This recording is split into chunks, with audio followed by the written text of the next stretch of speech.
أما بعد فأعوذ بالله من الشيطان الرجيم بسم الله الرحمن الرحيم الذين اتخذوا دينهم لهوا ولعبا وغرتهم الحياة الدنيا فاليوم ننساهم كما نسوا لقاء يومهم هذا وما كانوا بآياتنا يجحدون صدق اللہ مولانا العظیم۔ میرے محترم بزرگوں اور عزیز بھائیوں، یہ سورہ اعراف چل رہی ہے اور اس آیت مبارکہ میں ان لوگوں کا بیان چل رہا ہے جنہوں نے دنیا میں آ کر اللہ تعالیٰ کو ناراض کر دیا، دنیا میں آ کر وہ کام اختیار کیا جس سے یہ اللہ تعالیٰ سے دور ہو گئے اور ناکام ہو کر دنیا سے چلے گئے۔ اس آیت مبارکہ میں بتایا جا رہا ہے کہ وہ کیا اسباب ہیں جن کو اختیار کر لینے سے یہ لوگ ناکام ہوئے۔ تو 4 اسباب بیان ہو رہے ہیں اور گویا ہم سب کو سمجھایا جا رہا ہے کہ دیکھو تم یہ اسباب اختیار کر کے ناکام نہ ہونا، بلکہ ان اسباب کو چھوڑ دینا اور ان اسباب کو اختیار کرنا جو کامیابی دلانے والے اور اس دنیا سے کامیاب ہو کر رخصت ہونا۔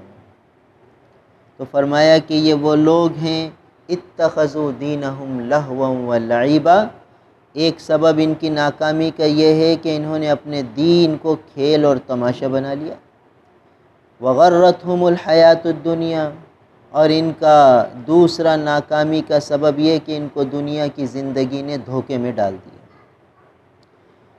اور تیسرا ناکامی کا سبب فَالْيَوْمَ نَنْسَاهُمْ كَمَا نَسُوا لِقَاءَ يَوْمِهِمْ هَذَا، بس آج ہم انہیں بھلا دیں گے جیسا کہ انہوں نے اپنے اس دن کی ملاقات کو بھلا دیا، یعنی قیامت کو بھول جانا۔ یہ ایک اہم ترین سبب ہے ناکام ہونے کا کہ آدمی قیامت کو بھلا دے۔ اور اسی پر بات چل رہی تھی کہ قرآن مجید میں بہت زیادہ تذکرہ آخرت کا ہے، قیامت کا ہے، احادیث مبارکہ میں بھی بہت کثرت سے آخرت کے مضامین کو بیان کیا گیا ہے۔ لہٰذا حضرات صحابہ کرام رضوان اللہ تعالی علیہم اجمعین کے سامنے ہر وقت آخرت تھی، قیامت تھی، مرنے کے بعد کی زندگی کا استحضار تھا، لہٰذا دنیا کی زندگی اور دنیا انہیں دھوکے میں نہیں ڈالتی تھی، ہر وقت وہ آخرت کی تیاری میں لگے رہتے تھے۔ اور رسول اللہ صلی اللہ علیہ وسلم نے بھی ان کو اتنا آخرت کا مضامین بیان فرمائے کہ گویا آخرت کا منظر ہر وقت سامنے رہتا تھا اور اس کی تیاری میں ہر وقت لگے رہتے تھے۔ اللہ کے رسول صلی اللہ علیہ وسلم جب انہیں دیکھتے کہ ان کا دل دنیا کی طرف مائل ہو رہا ہے تو فوراً کوئی نہ کوئی ایسی بات سناتے جس سے ان کا رخ آخرت کی طرف ہو جاتا۔ ایک صحابی پودے لگا رہے تھے، پودے لگا رہے تھے، تو اللہ کے رسول صلی اللہ علیہ وسلم فرمایا کہ کیا کر رہے ہو؟ فرمایا کہ پودے لگا رہا ہوں۔ فرمایا جس کا مفہوم ہے کہ بہترین پودے جو لگائے جائیں وہ سبحان اللہ، الحمدللہ، لا الہ الا اللہ، اللہ اکبر ہے۔ یعنی یہ جو تم پودے لگا رہے ہو یہ فانی ہیں، یہ عارضی ہیں، یہ ختم ہو جائیں گے، اور یہ جو سبحان اللہ الحمدللہ یہ جنت میں جو پودے لگیں گے وہ لا فانی ہوں گے، ہمیشہ ہوں گے، لا زوال ہوں گے۔ تو جو صحابی کا جذبہ تھا کہ میں یہاں پودے لگا کر اس پودے کا نفع حاصل کروں گا، اس کے سائے میں بیٹھوں گا، وہ سارا جذبہ بدل دیا اور آخرت کی طرف دل مائل فرما دیا کہ دیکھو اصل پودے تو وہ ہیں جو آخرت میں لگیں گے، لہٰذا دیکھو ان پودوں میں دل نہ لگانا، یہ دل لگانے کی جگہ نہیں ہے۔ اگر یہاں دل لگا دیا تو پھر تو دھوکے میں پڑ جاؤ گے۔ یہاں کی لذتیں، یہاں کی رعنائیاں، یہاں کی چمک دمک وہ تمہیں کھینچ لے گی۔ پودے ہی لگا رہے تھے مگر فوراً آخرت کی طرف رخ فرما دیا۔ ایک صحابی بہت زیادہ نفع کما کر آئے اور بہت جلدی کما کر آ گئے، اور بڑے خوش ہو کر اللہ کے رسول صلی اللہ علیہ وسلم کو فرمایا کہ اللہ کے رسول، میں نے غنیمت کا مال تقسیم ہوا تو میں نے کچھ مال بیچا، کچھ خریدا، کچھ بیچا، کیونکہ جب مجاہدین میں مال تقسیم ہوتا تھا تو وہ لوگ اپنی ضرورت کا سامان رکھ لیتے تھے، جو زائد ہوتا تھا وہ بیچ دیتے تھے، تو جس کو ضرورت ہوتی تھی وہ خرید لیتا تھا۔ تو اب یہ صحابی تاجرانہ ذہن رکھتے تھے، تو انہوں نے دیکھا کہ یہ چیز سستی مل رہی ہے، خرید لی، اور پھر وہیں بازار وہیں مہنگی بیچ دی، پھر کوئی آئٹم خریدا پھر بیچ دیا، پھر خریدا پھر بیچ دیا، اور آ کر اللہ کے رسول صلی اللہ علیہ وسلم کو فرمایا کہ میں نے 100 اوقیہ چاندی کما لی، 100 اوقیہ ایک دن میں کما لیا۔ تو اللہ کے رسول صلی اللہ علیہ وسلم نے آخرت کی طرف رخ موڑ دیا، فرمایا کہ اس سے کم مدت میں اس سے زیادہ نفع کی چیز بتاؤں، یعنی اس سے کم مدت لگے گی، جو تم نے سارا دن لگایا ہے 100 اوقیہ چاندی کمانے میں، اس سے کم مدت لگے گی اور 100 اوقیہ چاندی سے بہت زیادہ نفع ملے گا۔ فوراً رخ آخرت کی طرف معرض فرما دیا۔ میں اللہ کے رسول ضرور بتائیے، تو میں فرض نماز کے بعد 2 رکعت نفل، وہ کم مدت لگے گی، تھوڑی دیر لگے گی اور لا فانی نفع ملے گا، لا زوال نفع ملے گا، آخرت کی طرف دل مائل فرما دیا۔ تو یہ اللہ کے حبیب صلی اللہ علیہ وسلم حضرات صحابہ کرام رضوان اللہ تعالی علیہم اجمعین کی تربیت فرماتے اور بار بار ان کا رخ آخرت کی طرف فرما دیتے۔ تو آج ہمیں بھی کثرت سے آخرت کے تذکرے کرنے ہیں، ہمارے بچے کے دل میں آخرت کا استحضار ہونا چاہیے، اور یہ کب ہوگا؟ جب ہم اپنے بچوں کو لے کر بیٹھیں گے، ان کے سامنے یہ آخرت کے مضامین بیان کریں گے، جنت کی نعمتیں بیان کریں گے، دوزخ کے عذاب بیان کریں گے، تو ان کے لاشعور میں یہ بیٹھے گا کہ ہاں بھئی یہ چیزیں ہیں، ان کا وجود ہے، ورنہ آج یہ تذکرے ختم ہو گئے۔ اللہ کے حبیب صلی اللہ علیہ وسلم صحابہ کی یہ تربیت فرماتے۔ ایک دفعہ اللہ کے حبیب صلی اللہ علیہ وسلم نے فرمایا، جس کا مفہوم ہے کہ قیامت کا منظر ہوگا، سورج سوا نیزے پر ہوگا، تپش ہوگی، دھوپ ہوگی، اور اللہ تعالیٰ کے عرش کے سائے کے سوا کوئی سایہ نہیں ہو، عرش الہی کا سایہ ہوگا، اور اس سائے میں چند لوگ ہوں گے۔ اب دیکھیے صحابہ کا ذہن بنایا جا رہا ہے کہ عرش الہی کے سائے کو حاصل کرنے کے لیے آج تیاری کرو، وہ صفات اپنے اندر پیدا کرو، وہ اعمال اپنے اندر پیدا کرو جو عرش الہی کا سایہ دلاتے۔ تو قیامت کے دن ہر ایک کو عرش الہی کے سائے کی ضرورت ہوگی کہ وہاں دھوپ ہی دھوپ ہے، تو وہ سایہ آج تیار کرنا ہے، اس کی بکنگ آج کروانی ہے، آج الاٹمنٹ ہوگی۔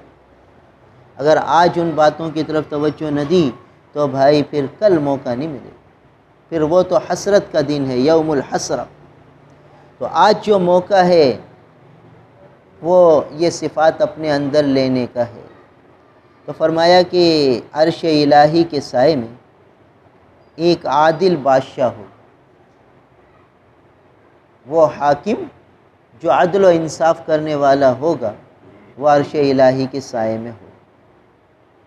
اور محدثین نے لکھا ہے، جس کا مفہوم ہے کہ اس کے معنی یہ ہیں کہ جو جس جگہ حاکم ہے وہاں اپنے ماتحتوں میں انصاف کرے گا تو عرش الہی کا سایہ حاصل کر لے گا، کیونکہ ایک جگہ آتا ہے کلکم راعٍ وکلکم مسئول عن رعیتہ، تم میں سے ہر ایک نگراں ہے اور تم میں سے ماتحتوں کے بارے میں پوچھ ہوگی۔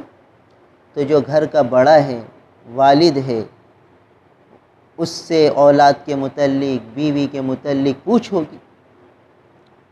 جو دکان میں بڑا ہے اس سے ماتحتوں کے متعلق پوچھ ہوگی۔ جو حکومت میں بڑا ہے اس سے رعایا کے متعلق پوچھ ہوگی۔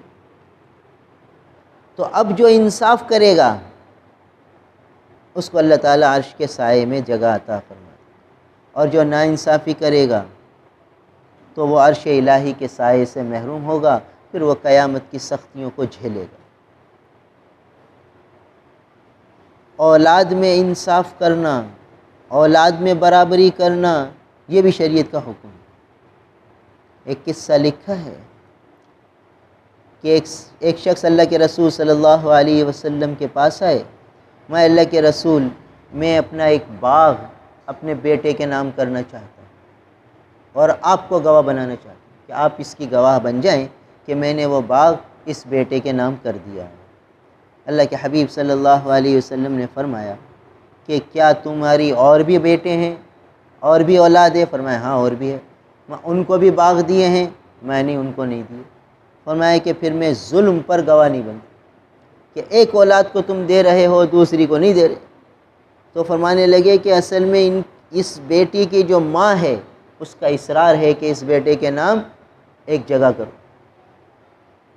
اب میں نے کہا چلو وہ باغ میں دیتا ہوں، تو اس نے خود بھیجا ہے کہ حضور صلی اللہ علیہ وسلم کو گواہ بناؤ، اس لیے میں آیا کہ آپ کو گواہ بناؤں۔ حضور فرمایا کہ جب سب بیٹوں کو دو گے تو پھر میں گواہ بنوں گا۔ گویا مفہوم یہ ہے، ورنہ تو ہم گواہی نہیں دے گی۔ یہ ظلم ہے کہ ایک اولاد کو دو اور دوسری کو نہ دو۔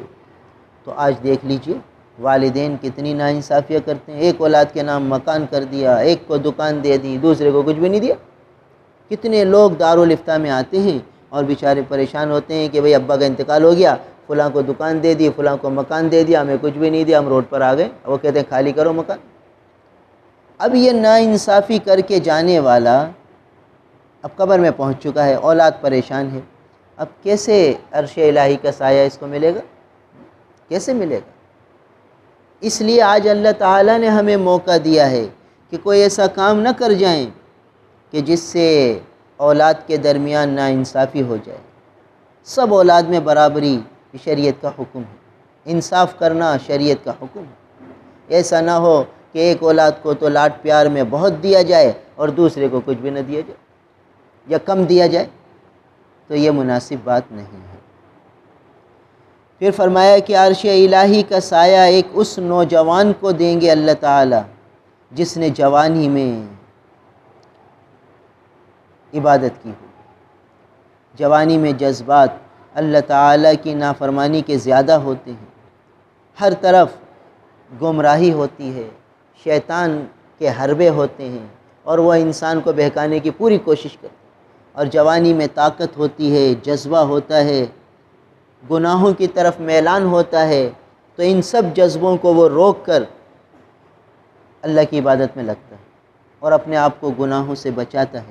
تو اللہ تعالیٰ اس نوجوان کو بھی قیامت کے دن عرش الہی کا سایہ دے دے۔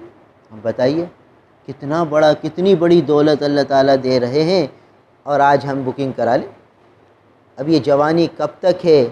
علماء نے لکھا کہ 30 سال تک جوانی ہے، 30 سے 40 سال تک یہ ادھیڑ عمر ہے، پھر 40 سال کے بعد اب بڑھاپا شروع ہوتا ہے، اب آدمی ڈھلنے لگتا ہے۔ تو اب دیکھیے کہ 30 سال تک آدمی اپنے آپ کو عبادت میں لگائے، جوانی کا زمانہ، تو اب یہ دولت اسے مل جائے گی کہ عرش الہی کے سائے میں اللہ تعالیٰ اس کو جگہ عطا فرمائے۔ اور بھائی عبادت کیا ہے؟ فرض نمازوں کی پابندی کر لی، نوافل کا اہتمام کر لیا، اپنے ذمہ نمازیں جو قضا ہیں وہ ادا کر لیں، جو حقوق اللہ ہیں اسے پورے کرنے لگے، جو حقوق العباد ہیں اسے پورے کرنے لگے۔ بس یہ جوان اللہ کی اطاعت میں لگا ہوا ہے، اور اس کے لیے گویا کہ اللہ تعالیٰ عرش الہی کا سایہ عطا فرما دیں گے۔ اور تیسرا، وہ شخص جس کا دل مسجد میں اٹکا ہو۔ اب دیکھیے جو جوانی کی سرحد پار کر چکے، حدیث پاک میں ترتیب اسی طرح آئی، ادھر جوان کا تذکرہ، ادھر مسجد میں آبادی کا تذکرہ۔ تو بھائی جوانی کی عمر ڈھل گئی، بڑھاپا آ گیا، اب چلو آباد کرو اللہ کا گھر، اللہ کے گھر میں آبادی۔ دیکھیے بوڑھوں کے لیے بھی راستہ ہے کہ عرش الہی کا سایہ آج اپنے لیے طے کر کہ زندگی ڈھل گئی، اب آخری سرحد ہے، کبھی بھی آخرت کا مرحلہ شروع ہو سکتا ہے، تو آج بکنگ ہو جائے۔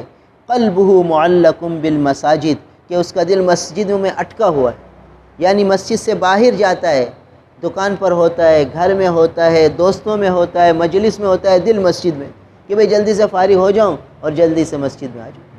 اب بتائیے اس کو بھی عرش الہی کا سایہ ملے گا کہ جس کا دل ہر وقت مسجد میں اٹکا ہو، ہر وقت یہ کوشش کرے کہ میں مسجد میں پہنچ جاؤں، اور مسجد میں آ کر لگا ہوا ہے، کبھی تلاوت کر رہا ہے، کبھی ذکر کر رہا ہے، کبھی دعائیں مانگ رہا ہے، اور اللہ کے گھر کو آباد کرنے میں لگا ہوا ہے۔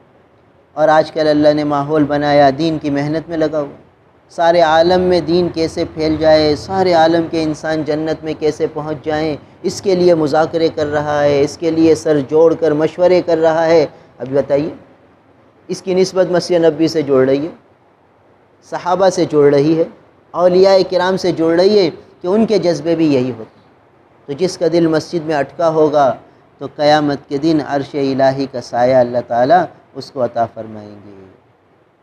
اور ایک وہ شخص اللہ تعالیٰ اس کو عرش الہی کا سایہ عطا فرمائیں گے جو اللہ کے لیے محبت رکھتے ہیں، اس کی محبت اللہ کے لیے، اس کا ملنا اللہ کے لیے، اس کا توڑنا بھی اللہ کے لیے۔ اگر کسی سے تعلق رکھتا ہے تو بھی اللہ کے لیے، کسی سے تعلق توڑتا ہے وہ بھی اللہ کے لیے، یعنی اللہ کے لیے تعلق توڑنا یہ بھی دین ہے۔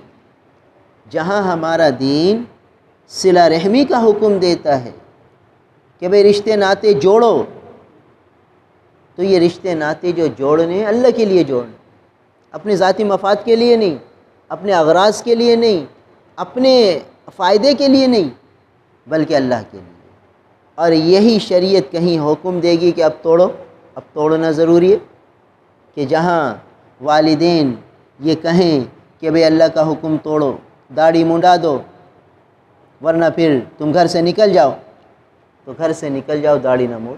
اب یہ قطع تعلق آ گیا، اب یہ یہاں شریعت توڑنے کا حکم دے رہی ہے، مگر ماں باپ کے ساتھ حسن سلوک مستقل حکم دیا، وَصَاحِبْهُمَا فِي الدُّنْيَا مَعْرُوفًا، وَصَاحِبْهُمَا فِي الدُّنْيَا مَعْرُوفًا، کہ ماں باپ کے ساتھ دنیا میں بھلا سلوک کرو، ان کے ساتھ بے ادبی کا معاملہ نہ ہو، چاہے وہ کتنے ہی گناہوں میں ڈوبے ہوئے۔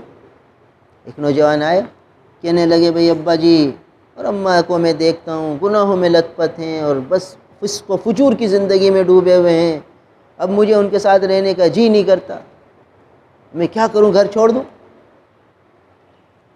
تو ہم نے اسے بتایا کہ بھائی کفر سے بڑھ کر تو فسق نہیں ہوتا، فسق گناہوں کو کہتے ہیں، اللہ تعالیٰ کی نافرمانی کو کہتے ہیں، اور فسق سے بڑھ کر کفر ہے۔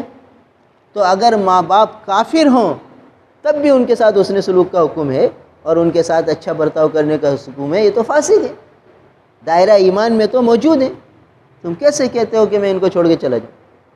شریعت کا حکم ہے کہ ان کی خدمت کرو۔ تو اللہ کے لیے توڑنا اور اللہ کے لیے جوڑنا، کہ کوئی ایسے رشتہ دار ہیں جو گناہوں میں ڈوبے ہوئے ہیں اور ہمیں بھی گناہوں میں ملوث کرنا چاہتے ہیں، کہتے ہیں بھئی یہ شادی کی تقریب میں تم شرکت کرو، جہاں ناچ گانے ہوں گے، جہاں نافرمانیاں ہوں گی، جہاں مووی ہوگی اور ناچ گانے ہوں گے، تم وہاں شریک ہو ورنہ ہم تم سے توڑ دیں، ہم تمہارے یہاں نہیں آئیں گے، تم ہمارے یہاں نہیں آؤ، ہم موت میت سب میں ختم کرتے ہیں رشتہ، ورنہ تمہیں آنا پڑے گا۔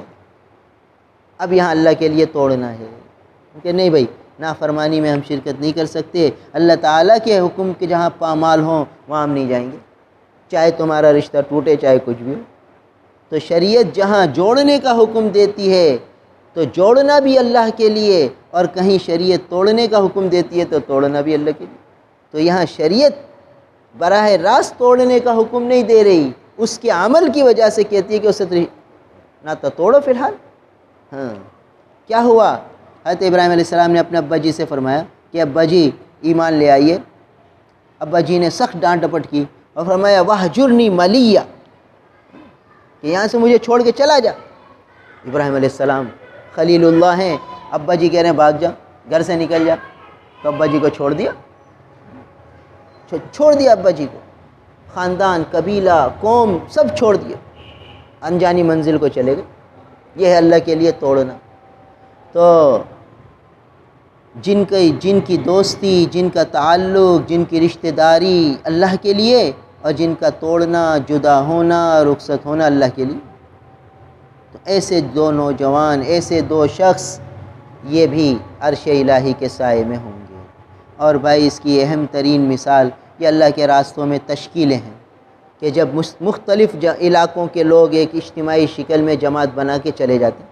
ابھی اللہ کے لیے جڑ گئے، اب جب ان کا وقت پورا ہوا، 30 دن کی تشکیل پوری ہوئی، اب یہ جدا ہو رہے ہیں، اللہ کے لیے جدا ہو رہے ہیں. اللہ کے لیے جوڑنا، اللہ کے لیے جدا ہونا، اس کی ایک واضح مثال جماعتوں کی تشکیل، اور جماعت پوری ہو جائے، وقت پورا ہونے کے بعد جماعتوں کا اپنے اپنے رخ پہ چلے جانا، افراد کا اپنے اپنے رخ پہ چلا جانا. گویا یہ بھی ایک شکل ہے اللہ کے لیے جوڑنے اور اللہ کے لیے ہٹنے کی، متفرق ہونے کی، جدا ہونے. تو یہ لوگ بھی عرش الہی کے سائے میں ہوں گے کہ جن کا اللہ کے لیے جوڑنا ہو، جن کا اللہ کے لیے توڑنا ہو. اور ایک وہ شخص بھی عرش الہی کے سائے میں ہوگا جو تنہائی میں بیٹھ کر اللہ کو یاد کر رہا ہے، اور پھر بے ساختہ اس کی آنکھوں میں آنسو آ گئے. اللہ کے یاد میں، اللہ کی عشق و محبت میں اس کی آنکھوں سے آنسو بہہ پڑے. بس یہ آنسو ایسے قیمتی ہیں کہ عرش الہی کا سایہ دلائیں گے. تو بھئی تنہائی میں آدمی بیٹھے، اللہ تعالیٰ کے احسانات کو یاد کرے، اللہ نے کیا کیا احسان فرمائے، کتنی کرم نوازیاں فرمائی، ساری باتوں کو سوچے اور اس میں آنسو آ جائیں، تو بس یہ آنسو عرش الہی کے سایہ دلانے کا ذریعہ بنے گا. تو وہ شخص جو تنہائی میں بیٹھے اللہ کو یاد کرے، اور اللہ کو یاد کر کے کبھی اپنے گناہ یاد آئیں گے کہ میں ایسے کریم رب کی ایسی نافرمانیاں کرتا ہوں، ایسے حکم پامال کرتا ہوں، پھر بھی اللہ کے احسانات ہیں، بس پھر رونے آ جائے.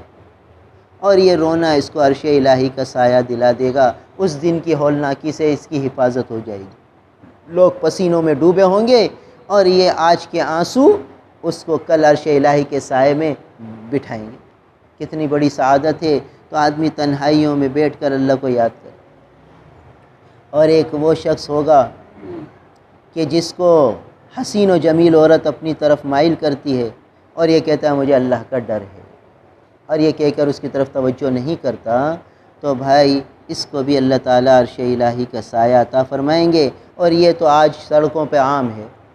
حسین و جمیل خواتین بغیر برقعے کے گھوم رہی ہیں، پھر رہی ہیں، اور یہ شخص کہتا ہے مجھے اللہ کا ڈر ہے، ان کی طرف توجہ نہیں کرتا، ان کی طرف مائل نہیں ہوتا، ان کو نہ دیکھتا ہے نہ ان کو سوچتا ہے، فوراً نگاہوں کو جھکاتا ہے. بس یہ نگاہوں کا جھکانا عرش الہی کا سایہ بنے. اور جو اس میں لگا رہے گا، ان میں تجسس کرے گا، ان کی طرف مائل ہوگا، بھائی عرش الہی کے سائے سے محروم ہے.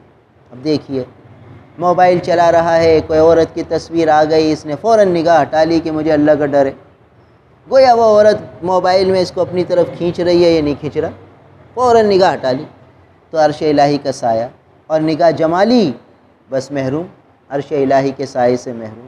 اب بتائیے کہ جس کے سامنے عرش الہی کے سائے کا تذکرہ ہو، استحضار ہو، وہ کبھی دیکھے گا خواتین کو؟ اس کی نگاہ اٹھے گی؟ فوراً نگاہ جھکے گی. یہ ہے قیامت کے استحضار کا فائدہ کہ آدمی گناہوں سے بچنے لگتا ہے. اور ایک وہ شخص عرش الہی کے سائے میں ہوگا جو اس طرح صدقہ دے کہ کسی کو پتہ ہی نہ چلے. ایسے پوشیدہ اور خفیہ طریقے سے اللہ کے بندوں کی خدمت کرے کہ کسی کو پتہ ہی نہ چلے. حضرت امام زین العابدین رضی اللہ تعالی عنہ، حضرت امام حسین رضی اللہ تعالیٰ عنہ کے بیٹے ہیں، حضرت علی رضی اللہ تعالیٰ عنہ کے پوتے ہیں. یہ لوگ بتا کے گئے کہ دیکھو پوشیدہ صدقہ کس کو کہتے ہیں، کہ ان کا انتقال ہو گیا تو مدینہ منورہ میں 100 گھرانے ایسے نکلے کہ جن کو پتہ چلا کہ ہمارے گھر میں ہر مہینے راشن کون رکھ جاتا تھا. تنظیمیں نہیں تھیں کہ فلاں تنظیم جو ہے راشن تقسیم کر رہی ہے اور اپنی تصویریں واٹس اپ کر رہی ہے، ساری دنیا میں بتایا جا رہا ہے کہ دیکھو فلاں تنظیم یہ کر رہی ہے. یہ نہیں تھا. اتنا پوشیدہ کہ وصول کرنے والے کو بھی پتہ نہیں کہ کون دے رہا ہے.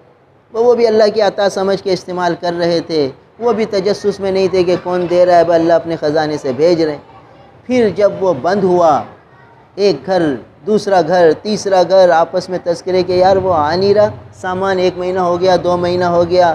حضرت امام زین العابدین رضی اللہ تعالیٰ عنہ کے انتقال ہوئے، جب مہینے بیت گئے تو اب یاد آئے کہ ارے جب سے حضرت امام زین العابدین رضی اللہ تعالیٰ عنہ کا انتقال ہوا ہے، جب سے بند ہوا ہے معاملہ، معلوم ہوتا ہے وہی پہنچاتے تھے۔